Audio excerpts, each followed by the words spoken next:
Buongiorno a tutti voi da Telefriuli, bentrovati a questa edizione del nostro telegiornale. Lutto nel mondo del giornalismo in Friuli. Questa mattina si è spento nella sua casa di Udine Sergio Gervasutti, aveva 83 anni ed era stato direttore del Messaggero Veneto dal 1992 al 2000, rivoluzionando il quotidiano. Una passione, quella per il giornalismo, nata fin da ragazzino, quando a Palmanova frequentava la tipografia dove lavorava il padre, poi il primo incarico per il piccolo come corrispondente, quindi la collaborazione con il Gazzettino nella redazione di Udine. Qui divenne giornalista professionista nel 1960. Oltre a guidare il Messaggero Veneto, Gervasutti fu direttore anche del settimanale Il Friuli, che guidò tra il 2001 e il 2003. Lascia il figlio Ario, la figlia Cecilia, il figlio Luca. Pochi giorni fa si era spento il fratello Luigi. Sono arrivate in Sicilia le 4 squadre della Protezione Civile del Friuli Venezia Giulia per aiutare nell'emergenza incendi. 12 volontari e 2 funzionari agiranno in particolare nella zona di Catania, pesantemente colpita dal caldo e dalle fiamme. Sono arrivate questa mattina in Sicilia le 4 squadre della Protezione Civile del Friuli Venezia Giulia, composte da 12 volontari e 2 funzionari, partite ieri dalla sede di Palmanova, per fornire un supporto nell'emergenza causata dagli incendi, in particolare nella provincia di Catania. Sull'isola ci sono anche 4 mezzi operativi per l'antincendio boschivo. La missione regionale nel suo complesso avrà una durata prevista di 10 giorni. Lo ha comunicato il vice governatore con delega alla Protezione Civile Riccardo Riccardi. Agiamo sotto il coordinamento del Dipartimento Nazionale, intervenendo a seguito di un appello formulato dalla regione siciliana e del suo presidente Musumeci. È stato lo stesso Dipartimento Nazionale, come ha spiegato il vice governatore, a decidere di coinvolgere nelle operazioni le regioni del nord, in considerazione delle previsioni di un'ondata di caldo che persisterà nella parte meridionale del paese e che si associerà a un significativo rischio di incendi, rendendo necessaria la disponibilità degli organici locali di protezione civile. A seguito dell'emergenza incendi nato in Sicilia, il Centro Operativo Nazionale del Corpo Nazionale dei Vigili del Fuoco ha inoltre disposto che 2 moduli MODOS, modulo operativo direttore operazioni di spegnimento, vengano inviati dal Friuli Venezia Giulia. I 2 moduli, composti da un direttore operazioni di spegnimento e un autista con mezzo fuoristrada, sono partiti dal comando dei Vigili del Fuoco di Gorizia e Udine, alla volta di Genova, dove sono imbarcati su un traghetto in partenza per la Sicilia. Una 65enne di Gorizia con precedenti di polizia è stata arrestata durante la manifestazione contro il Green Pass che si è svolta sabato sera nel capoluogo isontino. La donna si è opposta con atteggiamenti dapprima provocatori e oppositivi, in un secondo momento minacciosi e violenti agli operatori che le avevano chiesto i documenti per identificarla. I fatti sono avvenuti appunto durante la manifestazione organizzata dal movimento virtuale Consenso Disinformato, durante la quale una 60ina di persone si era radunata in piazza del Casarossa, scendendo in piazza per scandire ad alta voce il loro slogan contro l'introduzione del Green Pass e inneggiando alla libertà. La polizia della questura di Trieste ha controllato 10.287 persone, tra queste sanzionate 9 nel mese di luglio nell'ambito dei controlli predisposti per monitorare l'osservanza delle normative antipandemia. Di queste persone 4 sono state denunciate per aver fornito false generalità, controllati in oltre 166 esercizi e attività commerciali.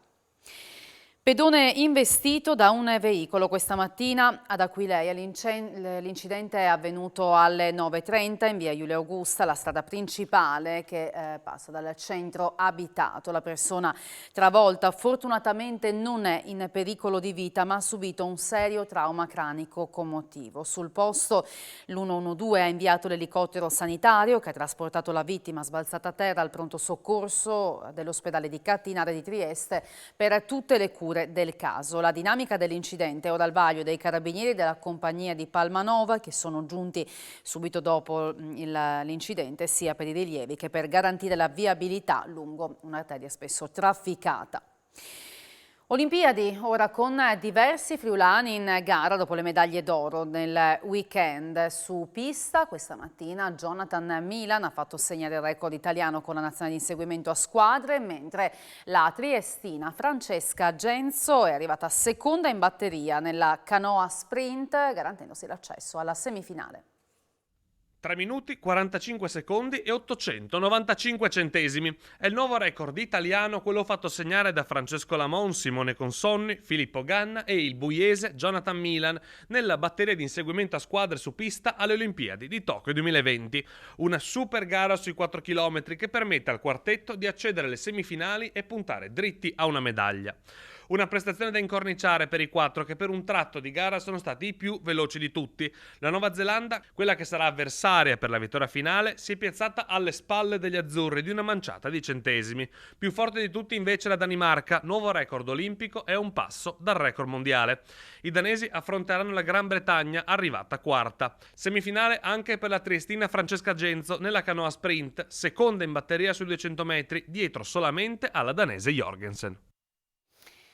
Lascia un lavoro fisso nell'esercito, dove ha fatto parte per anni di un reparto di eccellenza e di elite, i lagunari, e fa questa scelta per vivere da lì in poi invece a contatto con la natura. La storia di Francesco Lucchini, un carnico di 36 anni che adesso lavora in un'azienda vitivinicola di Bagnaria Arsa, e dice di non avere alcun rimpianto. Io sono carnico, fondamentalmente, sono nato a Tolmezzo, nell'età giovane dove sei esplosivo, sei incosciente. Ho fatto le mie esperienze nell'esercito, in un reparto di punta, d'elite. Con i lagunari ho fatto delle esperienze all'estero, sia in Libano che in Afghanistan, ho fatto vari turni. È sicuramente delle esperienze diverse rispetto a quelle che siamo abituati a vivere noi. Mi ero comunque sempre posto il giro di boa sui 35, e poi incontrando il signor Beltrame mi si è presentata la possibilità di anticipare questo cambio di vita. Mi sono rimesso in gioco. Se devi fare qualcosa non lo devi fare per la prospettiva del posto fisso, lo devi fare perché tutto quello che devi fare lo fai perché lo senti, perché ti piace, perché dai tutto te stesso. E adesso sono qua in tenuta Beltrame. Io principalmente sono un impiegato amministrativo, lavoro in ufficio, però a dire il vero mi dipingono come il factotum dell'azienda, quindi dall'accoglienza ai clienti, agli eventi privati, se c'è da dare una mano nei campi vado anche in vigna a lavorare. Sono qua in tenuta Beltrame ad aspettarvi per farvi assaggiare i nostri vini. Non credo sia mai passato un giorno che io non abbia pensato al reggimento, al mio reggimento e ai miei fratelli, però non col rimpianto, ma è un piacevole ricordo. È stata fissata per domani la pulizia del tagliamento, la Tisana nel tratto dove ogni anno in seguito alle piene un gran numero di tronchi ostacola pericolosamente il passaggio dell'acqua vicino ai piloni dei ponti. Per il vice sindaco l'operazione andrebbe pianificata con la creazione di un tavolo permanente. Sentiamo le sue parole. È un problema che noi viviamo costantemente, tutti gli anni, anche più di una volta all'anno, ed è il deposito del materiale che arriva quando ci sono quando ci sono le piene del tagliamento. Noi ci muoviamo sempre per tempo e naturalmente già 3 mesi fa avevamo fatto la segnalazione a RFI e anche al prefetto, e in questi giorni ci hanno risposto appunto che interverranno nei primi giorni del mese di agosto, provvederanno a fare gli appalti per la pulizia. Fatta la rimozione di questi materiali che come avete visto anche che si ferma, rimane incagliato sotto le pile del ponte e praticamente riduce la sezione della sezione del fiume, quindi l'acqua in caso di piena potrebbe anche fermarsi e non defluire con le dovute maniere. Noi tutti gli anni dobbiamo provvedere appunto con queste lettere di sollecito. Abbiamo provato anche a fare dei tavoli per avere per creare una struttura permanente che in caso di necessità intervenga senza aspettare appunto che il comune si muova, ma a oggi ancora non abbiamo ottenuto, quindi ci dobbiamo muovere così e ogni volta alla fine dobbiamo anche far intervenire il prefetto perché intervenga per motivi di sicurezza.